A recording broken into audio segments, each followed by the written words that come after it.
see இன்னைக்கு டே 24 of going out. காலையில் alarm வச்சு எழுந்திரிச்சிட்டு குளிச்சு ரெடி ஆகிட்டு வேலைக்கு போகணும் அப்படின்னு நினச்சிட்டு இருக்கும்போது மைண்டில் வந்து திடீர்னு ஒரு தாட் எனக்கு ஸ்ட்ரைக் ஆனது.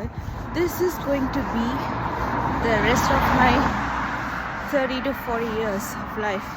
காலையில் இனிமேல் டெய்லி எழுந்திரிச்சு வேலைக்கு போகணும் ஒரு தாட் எனக்கு ஸ்ட்ரைக் ஆகும்போது it felt like oh my god I grew up.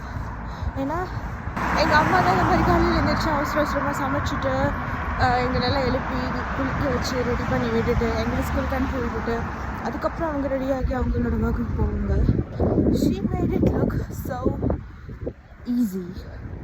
So easy like it's just ஃபட்டாஃபட் வேலை அவ்வளோதான் அந்த மாதிரி like she did it. But now I think about it, oh my god she's a wonder woman. என்ன நான் கரெக்டாக எடுத்து பண்ணுறதுக்கே வந்துட்டு it's taking time and I am like forgetting things. Sometimes I'll be in rush, but my mom did that everything like by having 2 children with her.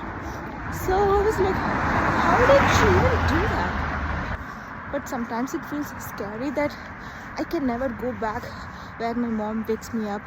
காலையில் பால் கொண்டு வந்து Horlicks போட்டு கொண்டு வந்து கொடுத்து எழுப்பி குளிக்க வச்சு ஸ்கூலுக்கு ரெடி பண்ணி அனுப்புறது.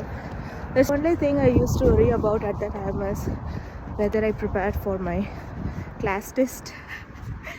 மேப் ஏதாவது வாங்கிட்டு வர சொன்னாங்கன்னா மறக்காமல் எடுத்துகிட்டு போயிட்டு நான் பேக்கில் இருக்கா அந்த மாதிரி சின்ன சின்ன விஷயங்கள் தான். But now it's all big responsibilities and not somewhere but everywhere between that and this I grew up. Okay guys, I'll see you all soon in the next video.